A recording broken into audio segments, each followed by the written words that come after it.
ఓం మహాగణాధిపతయే నమః. ఓం గురుభ్యో నమః. ఓం శ్రీమాత్రే నమః. పరమేశ్వర స్వరూపమైనటువంటి జ్యోతిష, వాస్తు మరియు ఇతర అనేకమైనటువంటి శాస్త్రములను మనకు అందించినటువంటి మహర్షులకి నమస్కారం. హయగ్రీవ హయగ్రీవ హయగ్రీవేతియోపధేత్తస్య నిస్సరతే వాణి జహ్నుకన్యా ప్రవాహవత్. అరుణాం కరుణాతరంగితాక్షీం ధృతపాశాంకుశపుష్పబాణచాపాం అనిమాదిభిరావృతాం మయూకైః అహమిత్యేవ విభావయే భవానీం. శ్రీమాత్రే నమః. ప్రేక్షకులకి ఆ లలితాంబిక అమ్మవారి యొక్క అనుగ్రహం పరిపూర్ణంగా కలగాలని మనస్ఫూర్తిగా కోరుకుంటూ మనం ఈరోజు శ్రీ విశ్వవసునామ సంవత్సరంలో ద్వాదశ లగ్నముల వారికి, లగ్నం తెలియని వారి రాశి నుంచి చూసుకోండి, రాశుల వారికి ఏ విధమైనటువంటి ఫలితములు ఉన్నాయి, అదేవిధంగా ఏ విషయాల పట్ల జాగ్రత్త వహించాలి, మరియు ఎవరెవరు ఏ దేవత ఆరాధన చేసుకుంటే బాగుంటుంది. అంటే అందరూ సకల దేవతలను ఆరాధించవచ్చు, కాకపోతే మీ పంచమాధిపతి ఎవరు, పంచమంలో ఇప్పుడు సంచరిస్తున్నటువంటి గ్రహం యొక్క అధిష్టాన దేవత ఎవరు అనేటువంటి విషయాలు చెప్తుంది నేనైనప్పటికీ కూడా చెప్పిస్తుంది సాక్షాత్ లలిత అమ్మవారిగా భావిస్తూ ఒక్కొక్క లగ్నము లేదా రాశి నుంచి మనం తెలుసుకుందాం. మీన లగ్నము, మీనరాశి, మీనం వారికి కనుక చూసుకున్నట్లయితే ఈ 6 గ్రహాలు విశ్వవసునామ సంవత్సర ప్రారంభం నుంచి రాశిలో ఉంటున్నాయి.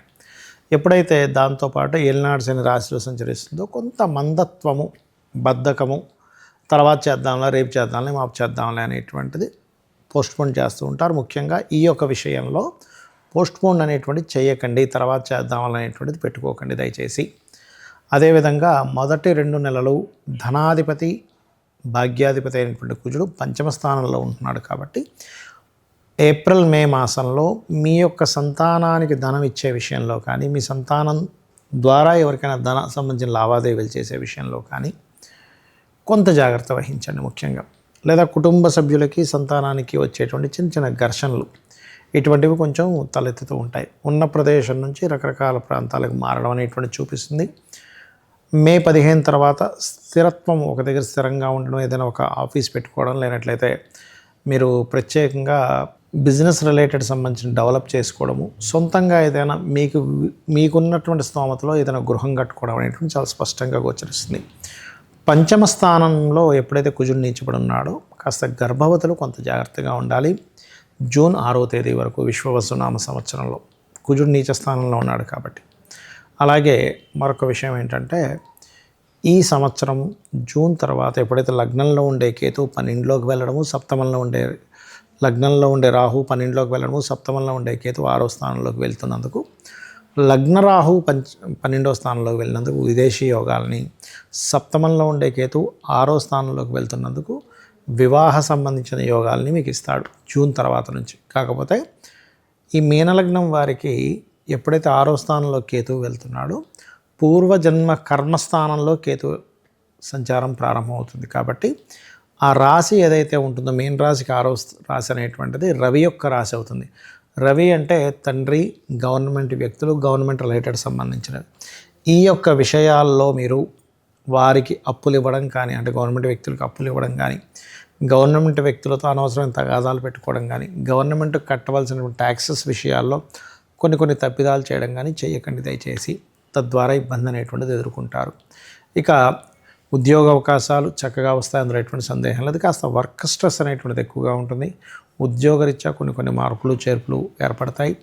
జూన్ తర్వాత మీ యొక్క జీవిత భాగస్వామికి కూడా ఏదైనా బిజినెస్ రిలేటెడ్, అంటే MBA చేసిన వాళ్ళకైతే మేనేజ్మెంట్ ఆఫ్ బిజినెస్ అడ్మినిస్ట్రేషన్, ఈ మార్కెటింగ్ రంగాల్లో కానీ, ఫైనాన్స్ రంగాల్లో కానీ, మరియు అదేవిధంగా ఫ్యాట్ ఐటమ్స్ అమ్మేటువంటి వాటిలో లేదా కన్సల్టెన్సీ సెంటర్స్లో కానీ ఉద్యోగాలు రావడం అనేటువంటి చాలా స్పష్టంగా గోచరిస్తుంది. అలాగే ఇక్కడ వ్యాపార రంగాల్లో ఉండేటువంటి వారికి కొంచెం ఉన్న దాని నుంచి కొంత వాళ్ళ యొక్క వ్యాపారాన్ని విస్తరించుకోవాలనేటువంటి ప్రయత్నం చేస్తారు. అయితే మీరు నిత్యము చేయవలసినటువంటి దేవతారాధన, గ్రహారాధన, గోసేవ ఏమిటి అని చెప్పి చూసుకున్నట్లయితే, బెల్లము, క్యారెట్స్ మీకు దగ్గరలో గోశాల ఉన్నట్లయితే దేశీవాలి గోవుకి శని మంగళవారాలు తినిపించండి. అదేవిధంగా ముఖ్యంగా మీరు సుబ్రహ్మణ్యేశ్వర స్వామి ఆరాధన మరియు గౌరీదేవి యొక్క అష్టోత్తరాలు మీరు ఎంత చదువుకున్నట్లయితే అంత చక్కటి ఫలితాలు విశ్వవసునామ సంవత్సరంలో పొందుతారు. ఇక చాలామందికి జాతకం తెలియదు, అంటే వాళ్ళ లగ్నం కానీ రాశి కానీ ఏమీ తెలియదు, కానీ గ్రహాలు మారుతున్నాయి అంటున్నారు, ఏం చేయాలో అర్థం కాదు. ఒక్క విషయం గుర్తుపెట్టుకోండి, మీ జాతక చక్రం ఎలా ఉన్నా కూడా మీరు కొన్ని విషయాలు కనుక మీరు పాటించగలిగితే ఖచ్చితంగా 100% బాగుంటుంది. ఏమిటవి? నిత్య దీపారాధన, ఉదయము సాయంత్రం ఇంట్లో దీపం పెట్టడం, పంచోపచార పూజ చేసుకోవడం.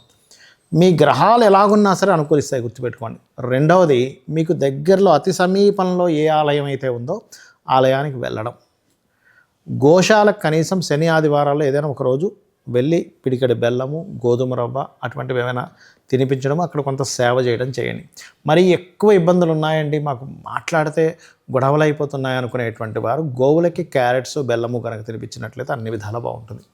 అలాగే మరొక విషయం ఏంటంటే, వీటితో పాటు పితృదేవతారాధన, దేవతారాధనతో పాటు పితృదేవతారాధన అమావాస్య నాడు ప్రత్యేకంగా మీరు స్వయంపాకం ఇవ్వడము, కాస్త చలివేంద్రాలు లాంటివి, ఈ ఎండాకాలం ఉంది కాబట్టి చలివేంద్రాలు లాంటివి అక్కడ ఏదైనా మీరు సేవ చేయడము, లేదా పక్షులకి కాస్త నీరు తాగేలాగా ఏర్పాటు కనుక చేసినట్లయితే తద్వారా కూడా పితృదేవతల అనుగ్రహం కలుగుతుంది అనేటువంటి శాస్త్రాల్లో ఉంది. ఇక చాలామందికి ఏమి జరిగినా సరే ఏలినాడ్సని, కాలసర్పదోషం ఇవే అనుకుంటారు. అవి కాదండి. జన్మజాతకంలో అసలు లగ్నం ఏమిటి, లగ్నాన్ని బట్టే మనిషి యొక్క జీవితం ఉంటుంది. అదేవిధంగా ధనాధిపతి ఎవరు, ఏ మార్గంలో ధనం ఉంది అనేటువంటి ధనస్థానాన్ని బట్టి చూసుకోవాలి.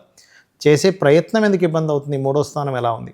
ఒక ప్రాపర్టీ కొనుక్కున్నప్పుడు నాకు ఎందుకు ఇబ్బంది వస్తుందంటే వాస్తుదోషం ఏదైనా ఉందా, లేకపోతే కొనుక్కోకూడని సమయంలో కొనుక్కున్నామా, లేనట్లయితే 4వ అధిపతి ఇంకా యాక్టివ్ అవ్వకముందు డీయాక్టివ్లో ఉన్నప్పుడు కొనుక్కున్నామా. అసలు కొంతమందికి ఏంటంటే వాళ్ళ జన్మజాతకంలో వాళ్ళ ప్రాపర్టీ కొనుక్కోకూడని యోగాలు ఉంటాయి. అలాంటప్పుడు వాళ్ళ జీవిత భాగస్వామి పేరు మీద కానీ సంతానం పేరు మీద కానీ కొనుక్కోవాలి. అదేవిధంగా వివాహ సమయం అనేటువంటిది ఉంటుంది, ఏ సంవత్సరంలో చేసుకుంటే మంచిది, అది చూసుకోకుండా వివాహ సమయం రానప్పుడు ప్రయత్నాలు చేస్తుంటాయి. ఇటువంటివి చెక్ చేసుకోవాలి. అదేవిధంగా సంతాన సమయం కావచ్చు, వివాహ సమయం కావచ్చు. మరి కొంతమందికి ఇక్కడ ఉండి మీరు ఉద్యోగం చేస్తే బాగుంటుంది. కొంతమందికి విదేశాల్లో, అంటే ఏంటి, దశమాధిపతి 12వ అధిపతి లేదా ధనాధిపతి 12వ అధిపతి కలయికలు ఉంటాయి. అలాంటప్పుడు విదేశీ ధనయోగం ఉంటుంది. అది కొంతమందికి స్వల్పంగా కొంతకాలం వచ్చి వెళ్ళిపోతుంది. అది ఎలా ఉందనేటువంటి చెక్ చేసుకోవాలి. మరి కొంతమందికి వ్యాపార యోగాలు ఉంటాయి, జాబ్ చేసే యోగాలు ఉండవు. అంటే 11వ స్థానాధిపతి లేదా శనికేతువుల యొక్క కలయిక, ఇట్లాంటి కాంబినేషన్స్ ఉంటాయి. అలాంటి వారు ఆ యొక్క కాంబినేషన్ ఎలా ఉంది ఏమిటనేది చెక్ చేసుకోవాలి. ఈ రకంగా అసలు యోగాలు ఏమున్నాయి, అవయోగాలు ఏమున్నాయి, మహాదశ ఏం నడుస్తుంది, అంతర్దశ ఏం నడుస్తుంది, గోచారంలో ఉండేటువంటి గ్రహాలు వాటికి సపోర్ట్ చేస్తున్నాయి, అపోజ్ చేస్తున్నాయి, ఇవి చూసుకోవాలి. కానీ ఎంతసేపు ఏలినాటి శని వచ్చేసింది కాబట్టి నాకేమి పనికిరాదు కాబట్టి నేనేమి చేయకూడదు, ఇవి కాదు, గుర్తుపెట్టుకోండి. ఎందుకంటే శాస్త్రంలో ఎక్కడా కూడా ఒక్కరినైనా చూపించమనండి. ఏమంటే ఏలినాటి శని వచ్చినప్పుడు మనిషి ఎందుకు పనికి రాకుండా పోతాడు, లేదా కాలసర్ప దోషం వచ్చినప్పుడు ఎందుకు పనికి రాకుండా పోతాడు అని ఎక్కడా లేదు. కాలసర్ప దోషాన్ని కాలానికి అప్లై చేయమని చెప్పారు, జన్మజాతకానికి అప్లై చేయమని చెప్పలేదు. అంటే ఏమిటి, పలానా దగ్గర సునామీలు వస్తాయి, లేదా కరోనా లాంటివి వస్తాయి, లేనట్లయితే భారీ వర్షపాతాలు వస్తాయి, యుద్ధాలు వస్తాయని చెప్పడానికి చెప్పారు. ఎందుకంటే 140 మంది ప్రెసిడెంట్లకి కాలసర్ప దోషం ఉంది. మన వాళ్ళందరూ ప్రెసిడెంట్లు అట్లా అయ్యారు. మన మెగాస్టార్ చిరంజీవి గారికి కూడా కాలసర్ప దోషం ఉంది. కాబట్టి ఏంటంటే వీటిని పెట్టుకొని మూఢత్వంగా ఉండకండి. శాస్త్రం ఏం చెప్పింది, గ్రహం ఏం చెప్తుంది, గ్రహం ఎలా ఉంది, మీకు ఎందులో యోగం ఉంది, ఎందులో అవయోగం ఉందో తెలుసుకొని వెళ్ళడమే జ్యోతిష్ శాస్త్రం. అయితే ఇవన్నీ ఒక ఎత్తు అయితే, మన జన్మజాతకం ఎలా ఉన్నా కూడా అమ్మవారి పాదాలను ఆశ్రయించి మనం చేసే పని ధర్మంగా చేసుకుంటూ వెళ్ళిపోయామా, అమ్మవారే మొత్తం చూసుకుంటుంది. మనకి గతంలో ఏదైతే క్రోధీనామ సంవత్సరంలో అనేకమైన గొడవలు జరిగాయో, ఈ విశ్వవసునామ సంవత్సరంలో కొంత తగ్గుతుంది. కాకపోతే విశ్వవసునామ సంవత్సరం ప్రారంభమే జలరాశులు అధిక గ్రహాలు ఉన్నాయి కాబట్టి ఎండాకాలంలో విపరీతమైన వర్షాలు పడడం, జల ప్రళయాలు రావడం, నేవీ లాంటి వాటిల్లో ఉండేటువంటి యుద్ధ సంబంధించినటువంటి వాళ్ళకి కొంత ఇబ్బంది రావడము, ఇటువంటివి కొంత వస్తూ ఉంటాయి. ముఖ్యంగా గుర్తుపెట్టుకోండి. అంతేగాని కరోనా లాంటిది ఏదో వచ్చేస్తుంది ఈ షష్టగ్రహ కూటం వల్ల అంటున్నారు, అటువంటిది ఏమీ రాదు. ఏదో చిన్న చిన్న ఇబ్బందులు, షేర్ మార్కెట్ సడన్గా కొలాప్స్ అవ్వడము, మళ్ళీ సడన్గా రైజ్ అవ్వడం, ఇటువంటివి జరుగుతాయి. కొన్ని దేశాలకి ఆర్థిక మాన్యం వస్తుంది, గుర్తుపెట్టుకోండి. ఇటువంటివి జరుగుతాయి, కానీ మరొకటి ఏమీ కాదు. అదేవిధంగా ఈ సంవత్సరానికి అధిపతి రవి కాబట్టి దాని మీద కేతు సంచారం జరుగుతుంది కాబట్టి పెద్ద పెద్ద నాయకులు మార్పులు చెందుతారు. కొంచెం పెద్ద స్థాయిలో ఉండేటువంటి కొంత పీఠాధిపతులకు కూడా శని రాహువుల యొక్క కలయిక మీనరాశిలో ఉన్నందున వాళ్ళకు కొంత ఇబ్బంది కలుగుతుంది. అయితే ఏదేమైనా అమ్మవారిని, మీ ఇష్టదైవాన్ని మీరు గనక ప్రార్థిస్తూ నిత్యము ఉన్నట్లయితే, ధర్మబద్ధంగా ఉన్నట్లయితే ఆ యొక్క భగవంతుడే మనల్ని కాపాడాలని మీ అందరూ సుఖ సంతోషాలతో బాగుండాలని మనస్ఫూర్తి కోరుకుంటూ శ్రీమాత్రే నమః.